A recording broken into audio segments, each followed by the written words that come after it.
Welcome, good afternoon. Welcome and thank you for taking the time to learn more about the Artificial Intelligence and Technology Collaboratories for Aging Research, or AITC program, also referred to as A2 Collective, which is funded by the National Institute on Aging and dedicated to helping Americans live longer, healthier lives through the application of artificial intelligence and emerging technologies. I'm Rose Lee, and I'm the director of the A2 Coordinating Center, and I'll be moderating today's webinar to share information about the third annual Pilot Award competition. I'm delighted to know that we have about 200 registrants, not counting the AITC program representatives, on today's webinar. So the A2 Collective is comprised of 3 collaboratories centered at Johns Hopkins University, the University of Massachusetts Amherst, and the University of Pennsylvania. Along with the A2 Collective Coordinating Center, we comprise the A2 Collective. As the Coordinating Center, we help to harmonize, coordinate, and communicate on behalf of the A2 Collective. So today's agenda is in 3 parts. We will begin with welcome remarks, and then we'll go to a moderated panel discussion with the AITC leaders, and then a breakout session with individual AITCs, which you all have registered, indicating your selection. The portion through the moderated panel discussion will be recorded and posted on the A2 Collective website within the next week. We are not planning to record the breakout sessions other than to use as reference for augmenting the FAQs based on what we hear. So look for that by the end of next week as well. And these are the AITC program representatives from the NIA and the AITCs that are expected to be on the call today. We have highlighted in orange font the PIs of the AITCs and Coordinating Center. Some of you have spoken to Stephen Leo on our team, who is traveling and hoping to catch as much of this as we can. So thank you all on this team for joining and making time to answer our applicants' questions. So one of the things we are always asked about is how to distinguish among the AITCs. We wanted to share a little bit about the common attributes among the collaboratories first. Each of the collaboratories are designed to provide a set of common core services. There are 7 required cores that were by design. Administrative core, 2 pilot cores, one focused on ADRD and another focused on healthy aging, clinical translation and validation, technology identification and training, stakeholder engagement, and networking and mentoring. The other notable feature of the AITCs is the emphasis on multiple disciplines. This was also by design, and every AITC has participating collaboration from disciplines including medicine, electrical and computer engineering, computer science, computational biomedicine, geriatrics, gerontology, nursing, and public health. The other commonality is the AITCs all have resources that can help startups and small businesses or other applicants develop their technology. This includes expertise in human subjects research, engineering, including development of prototypes, data analytics platforms, sensor integration, and simulation laboratory suites. Each of the AITCs are prepared to provide guidance on designing and conduct of interdisciplinary projects, assembling appropriate investigative teams, and evaluation plans. All of them are well-versed in human subjects research. Some even offer access to diverse patient populations. There's also a focus on partnerships with private industry, venture capital firms, healthcare sectors, and government agencies. Some of the AITCs have additional attributes. This includes for Hopkins, data integration and quality, and for Penn, ethics and policy. Some also offer unique resources. For example, Mass AITC has an overnight sleep monitoring research facility, a driving simulator with virtual reality environment, as well as a biomarker study lab, an imaging facility, and a long list of collaborating institutions. Hopkins and Penn also have greater emphasis on business school involvement and business development and venture capital collaborations. Applications that involve collaboration with any of the institutional partners of these AITCs should be identified to permit timely review for possible institutional conflict of interest concerns that can be mitigated. We also coordinate with the NIA Office of Small Business Research that provides technical support, scaling up pilot studies, and helping applicants consider what's needed in the future if they want to apply for SBIR or STTR grant funding. Some of the AITCs can also provide office space. So the third annual competition opened on May 1st with the same broad parameters as has been in place for the first 2 years, including the maximum of $200,000 in direct costs over a 1-year period. In our first year, we received many more applications than expected, which made it hard to provide feedback to every applicant. We therefore, since then, have adopted a 2-stage application process with round 1 applications due by 5 p.m. Eastern Time on July 31st.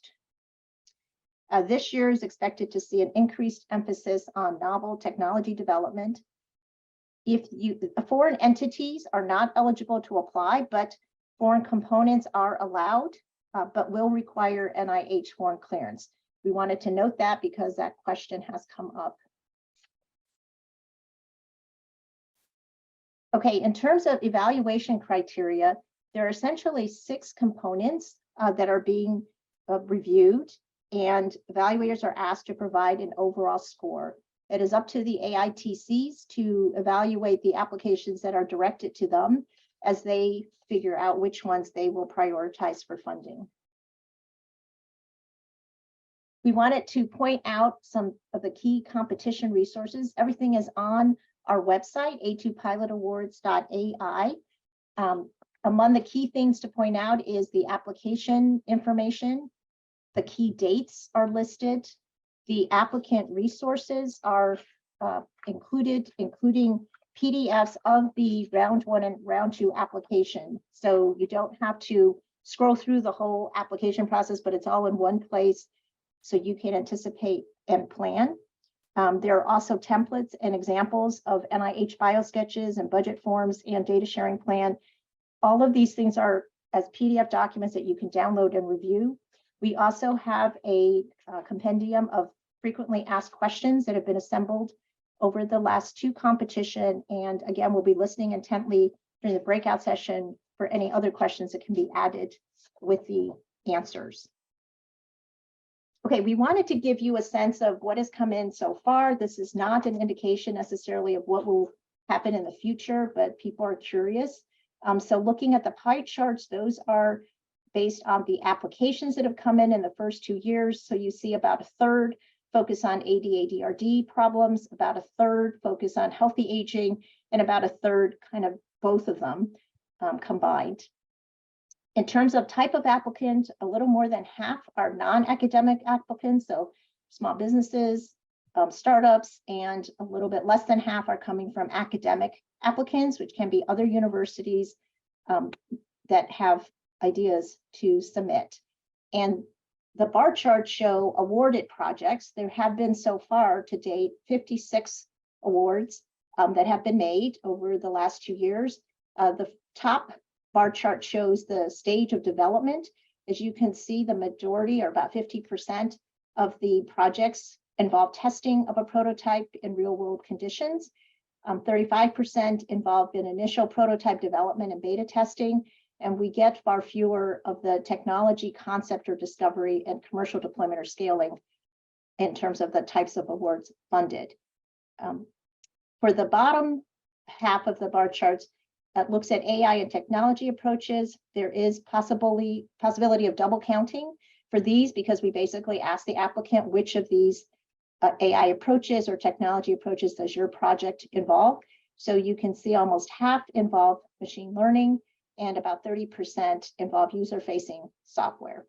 Again, this doesn't necessarily indicate what will happen in the future, but it gives you an idea of the types of things that have come in to date. We also assemble the topics, the project focus by as reported by the applicants.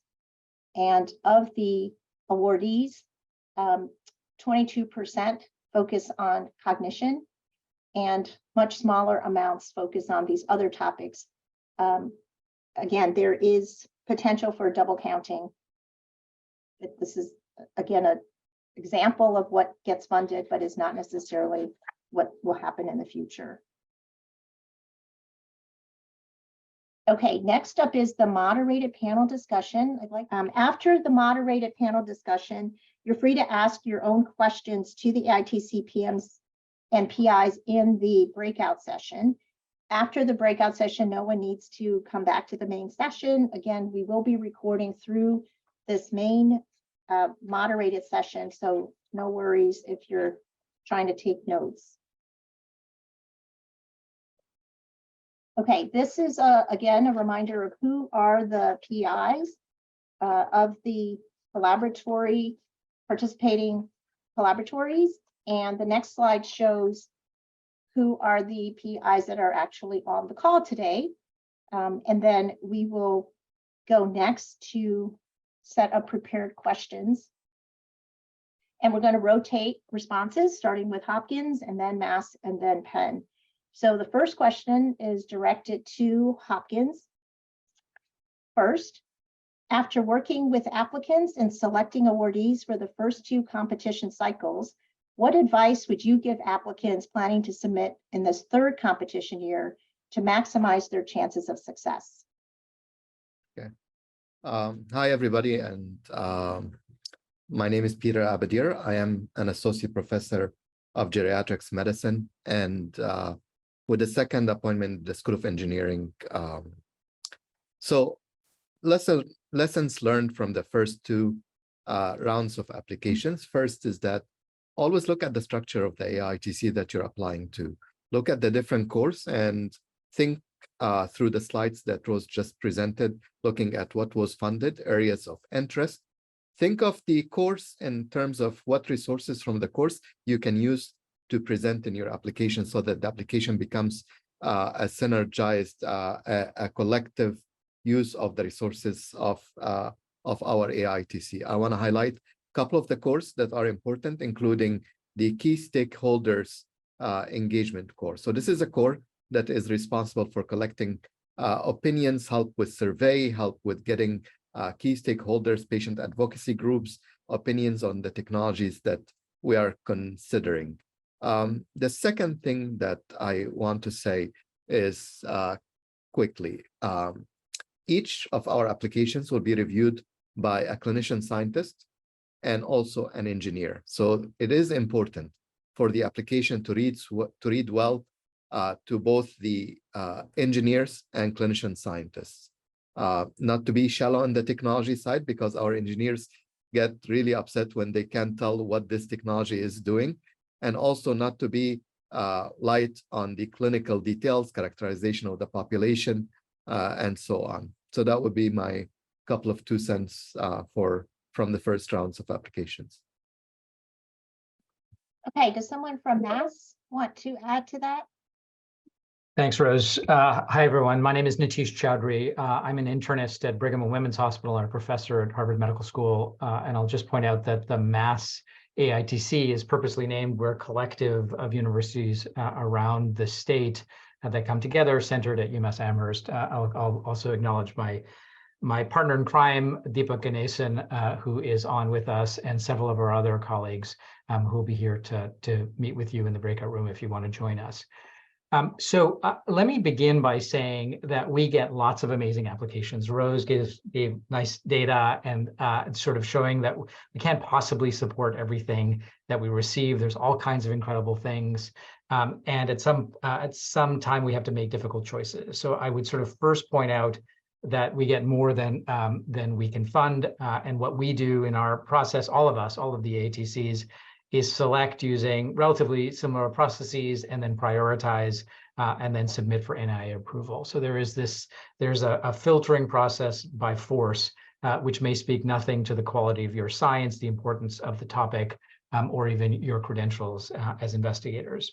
That said, at least from my perspective, very briefly, the things that rise to the top are somewhat predictable. So I obviously agree with everything that Peter said, but let me just sort of speak from almost a review criteria that an important problem. So the criteria that Rose put up, I'll highlight a few of them. Is it an important problem? Is it significant? You may think it's important, but you may need to still convince somebody else that it's important. So don't sort of assume that we also believe that's important. There are dozens of different topics that we are sort of evaluating applications for. And even the nature of the expertise of the reviewers, while we are all highly qualified in our own right, it's one physician, for example, in the case of Hopkins, and one engineer, and their level of expertise for the specific topic that you're talking about may be somewhat limited. So convince us that it's important.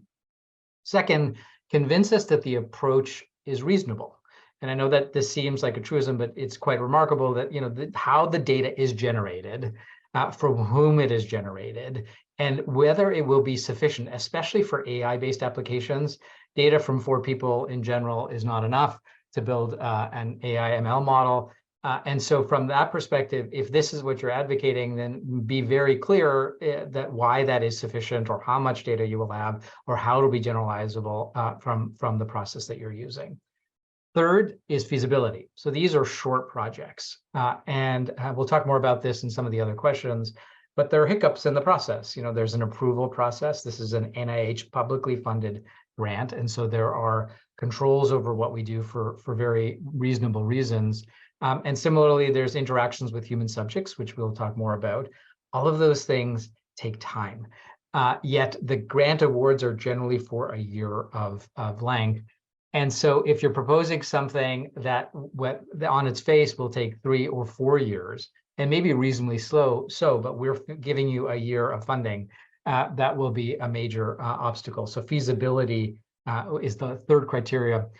And the last, and I think we're going to come back to this later, is a team with relevant skills.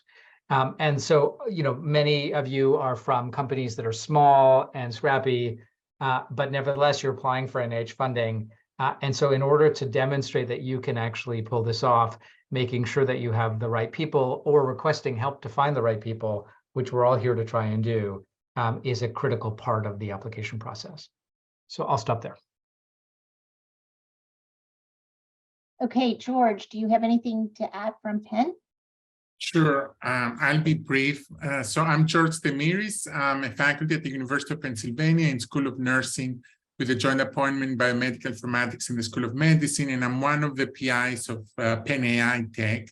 And I just want to echo what my colleagues have said in terms of the characteristics or the attributes that grant applications should have in order to be competitive.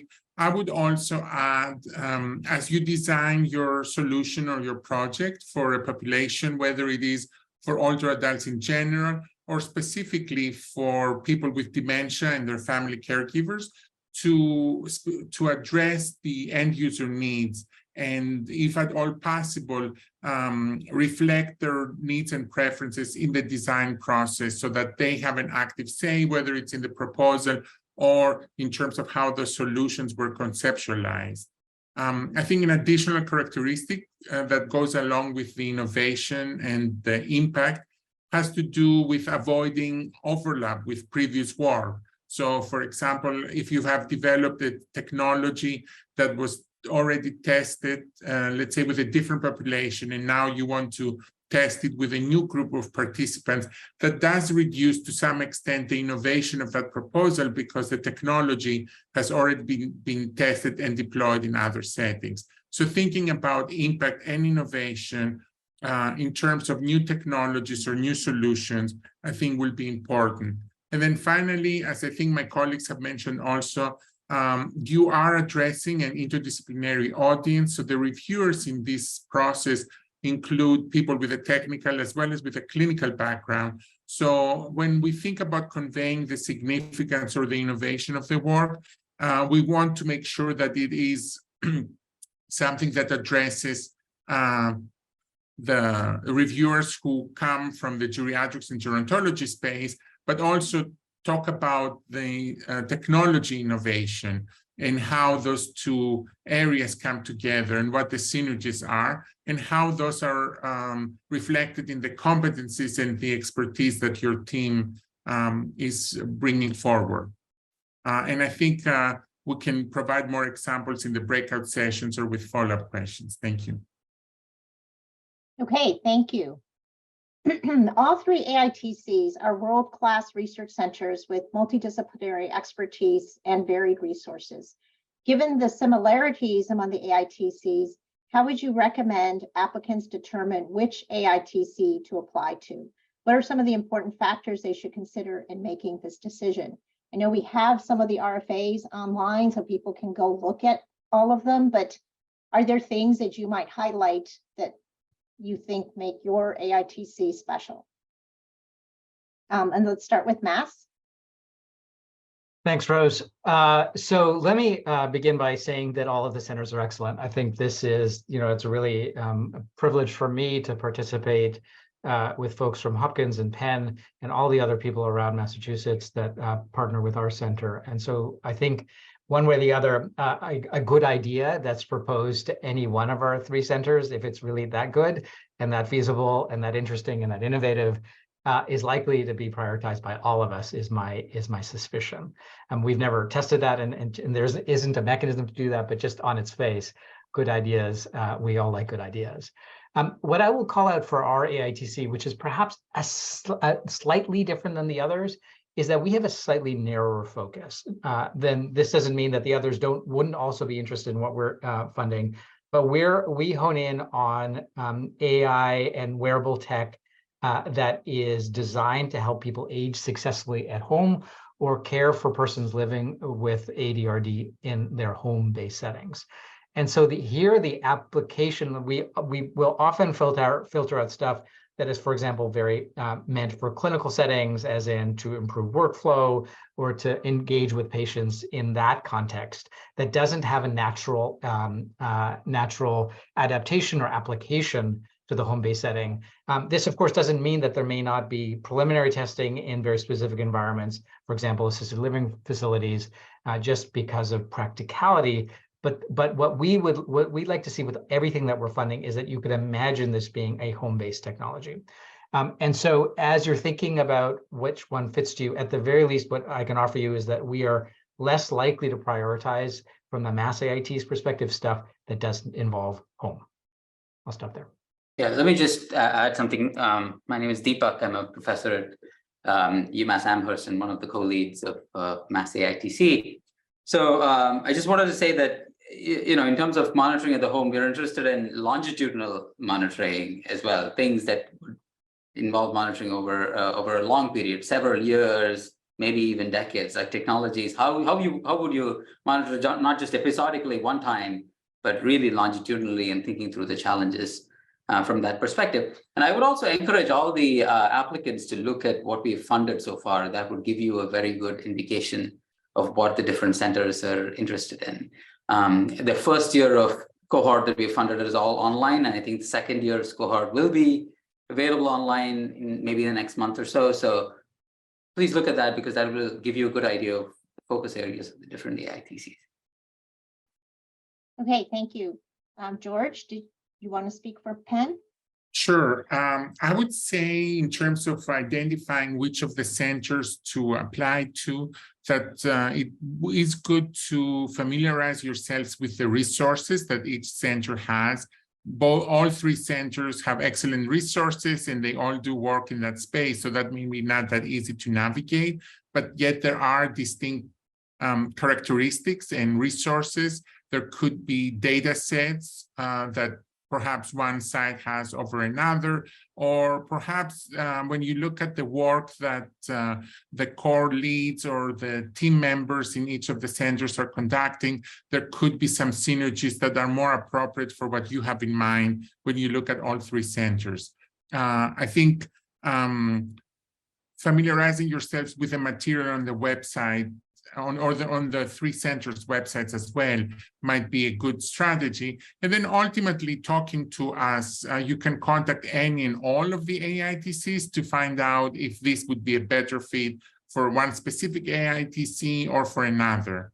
More specifically, when we think about UPenn, we do emphasize the whole spectrum of care for older adults and their families. So we do include the home setting, but we also have funded proposals that look at clinical encounters or the whole trajectory and transitions of health that could include multiple settings.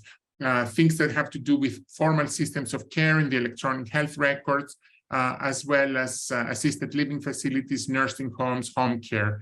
And then similarly, we have an extensive group of experts looking at family caregiving. So we do encourage applications that also look at the family caregivers in addition to patients and also clinicians. I would say the whole goal when you think about Penn AI Tech is to explore this whole pipeline and the whole trajectory of care from diagnosis to treatment, symptom management, quality of life, and supporting older adults and their families in decision-making, whether it is strictly for clinical or other aspects of care, including social components of care, social isolation, and loneliness. So our focus is pretty broad, and we're hoping to cover the whole spectrum of gerontology and geriatric care when it comes to older adults in general, and then people with Alzheimer's disease. Okay, thank you, George. Peter? I want to invite Professor Fan to respond. I can't agree more with what was said. It's really hard to figure out which excellent center you apply to.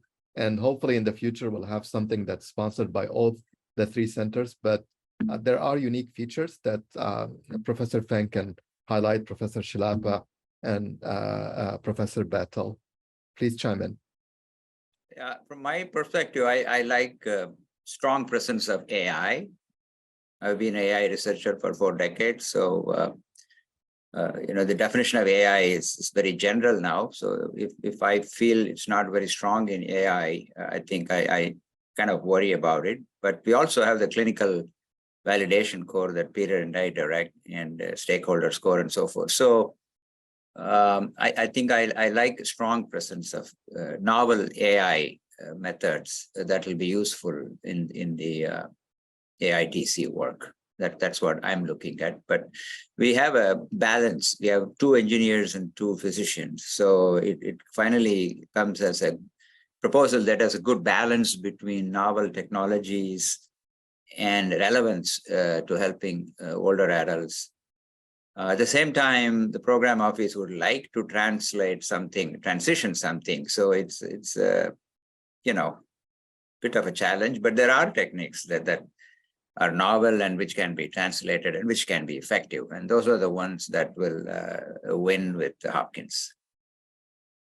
Thank you, Rama. So I'm Phil Fan, and I direct the networking core at the Johns Hopkins AITC. So one of the areas that we have been particularly interested in and would like to see more applications of is access to care in remote settings, specifically rural settings. So, we know that technology can be a great enabler, but you have to be somewhat creative about how to use the technology, because we know that rural settings have technology, communications and technological challenges. I mean, even today. So those kinds of applications are particularly interesting to us.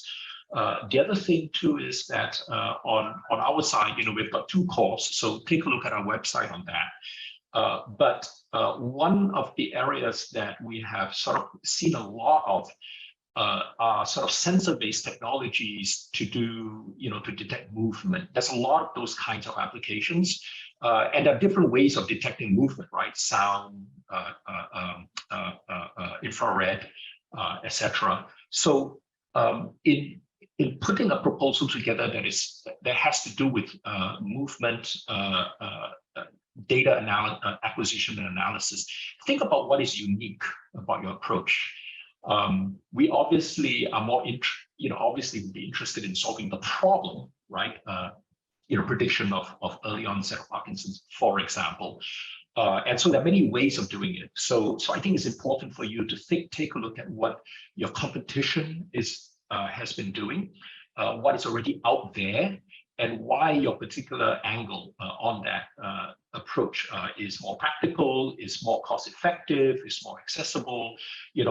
Pick some dimension that continues to remain an unmet need from a technology standpoint, and then build the proposal around that. Thank you. Okay, thank you, Hopkins. All right, in round one of the competition, applicants provide a 2-page project statement to introduce the AITC to their proposed project. Given the limited space, what level of detail should be included at this stage? Are certain elements more critical depending on the stage of the technology or aims of the project? And just as a reminder, we have divided up the work into 4 stages: technology concept or discovery, initial prototype development and beta testing, testing a prototype in real-world conditions, and commercial deployment or scaling. So I'll have Penn go first. George? Thank you, Rose. Obviously, with this first phase, 2 pages are not enough to capture all the details and the logistics and all the extensive procedures and processes that may be involved in your research project. So it is important to focus on the most important messages that you want to convey. And I would say what's really important in that phase is to convey innovation and impact. By innovation, I mean highlight what is the new technology, AI, or other tool that is being developed or deployed, and how is this different or builds upon work that others or previous developers and companies or academic researchers have conducted. And then in terms of impact, I think it's important to convey that this is not just an exercise or something that may or may not have any relevance, but instead applications really need to be focusing on solutions that will ultimately have either a commercialization aspect and can be commercially available and make an impact that way, or somehow make an impact through scaling of that intervention and adoption by health systems or consumers. In other words, how will this make a difference? Ultimately, the goal is to make a difference and improve quality of life for older adults with or without Alzheimer's disease and their families. So if we fund a project, we want to ultimately see that there is a roadmap that will lead to that significant change and will lead to a significant impact. So I think the 2-pager needs to mostly prioritize why the proposed work is going to be significant and innovative and impactful, and recognizing that some of the details when it comes to the specifics of the methodology, recruitment procedures, eligibility criteria, things that come later, will not be included in this phase, but then for those who get invited to submit the full proposal, there will also be opportunities to interact with the individual AITC to refine some of those logistics. And so I think less emphasis needs to be placed on these details at this phase and more on the innovation and impact piece. Okay, thank you. Peter, did you want to take the lead on answering for Hopkins? Yes, so I think it is really hard to fit everything in 2 pages. And I do think that if you don't include enough details, you might not be picked for the next round. So it is important to be very concise and use the real estate very wisely and provide enough information. One of the problems that I have seen is that after reading the 2 pages, I still don't know what the applicant is doing. It's a lot of very general description of that dementia really affects people in bad way and it affects X number of patients, but I can't tell how we are solving that problem. So it needs to be written in enough, but not too much details to be able to say, well, this is specifically in dementia, what we are targeting. This is how we think we can fix it. And this is the technology with enough details for an engineer and a clinician to say that, yes, this is feasible. This is something that we can see going forward as a successful application and invite for a more complete application. I think one of the ways to also get kind of like an SBIR, but remember that if you get to the stage where you have enough data for an SBIR, then it's we're a stage before getting to an SBIR. One thing I also want to mention, and please chime in, Rama or Alexis or Phil, is that all of us are NIH-funded researchers.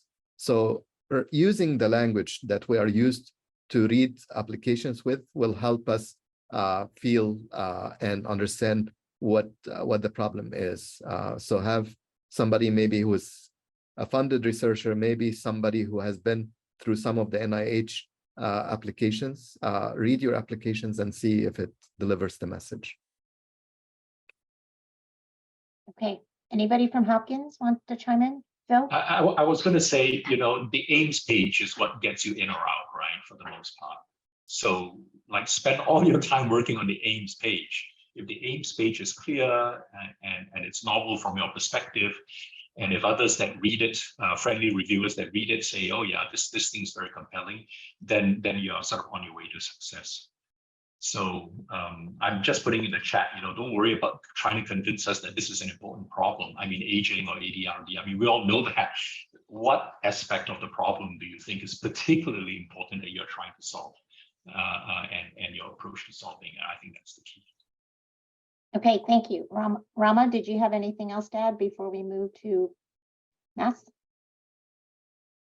Okay, okay, man, a few words. Deepak or Nitish? So, so I'm going to just echo everything offered by my colleagues, our colleagues, and just emphasize or perhaps double click on a couple of things. So I think 2 pages is actually enough, just believe it or not. It's just about using it wisely. And so Peter made this very same point, and so I'm just going to sort of emphasize that. And so this is not the place for fundraising hyperbole. And there's a, there is a time and a place for that. Many of you spend a lot of time doing that. Many of us in our own lives, private lives, have done similar things. But in the context of a scientific review, this is not the place. So that's sort of, for me, second point. Third point that I would offer is the one that George made, or just rather to emphasize something George said, that this ultimately scalability or generalizability or fundability or usability, any of these concepts of what happens at the end if you're successful, if you succeed, what that roadmap is, even if it's just a paragraph. That is important for us to imagine. So imagine you're developing something which is highly technical, super interesting, but we can't imagine how this gets out of the lab and into actual patient lives, or who will pay for it, or why they'll pay for it. And so this is not a request to sort of spell out the TAM or anything like this. It's more just to help us connect the dots to how this gets to ultimate patients and ultimate impact. Deepak, did you want to add anything? I just had one thing to add, which is that I agree with everything that's been said so far. Please do carefully look at the RFA for the some of the criteria that might get you excluded. One of them being that we will not fund a proposal which has a clinical trial component, clinical trial as defined by NIH, or if your proposal has aims that are similar in scope to an SBIR that you've already obtained. Some of these are things that you should make sure that in your 2-pager, for example, if it looks like a clinical trial, then we will not be able to move that forward, right? So please make sure you stay within the limits of what we can support through this program. Okay, thank you very much. Before we head to the breakouts, I wanted to pose a question about what advice do you have for applicants who are interested in discussing their project with your AITC prior to applying? So I know they're all going to go into breakouts with the one that they think they're going to apply to, but we wanted to capture kind of how to get in touch with the others in case they later discover that they might be interested in a different AITC. So I'll have Hopkins go first. Peter? So we can share the email address of Ms. Ann Wicker, our administrative manager, and She would be happy to triage the messages and will be able to respond to your questions and maybe set time to talk with you. So I'll, in the sake of time, I'll just jump in saying that we have a link that I just dropped into the chat. It's an Airtable request form that comes in centrally. Jason, our executive director, then triages and finds the appropriate person to talk to. So we'd certainly be happy to we'd be pleased to talk to you, happy to talk to you. And this is the best way to reach us.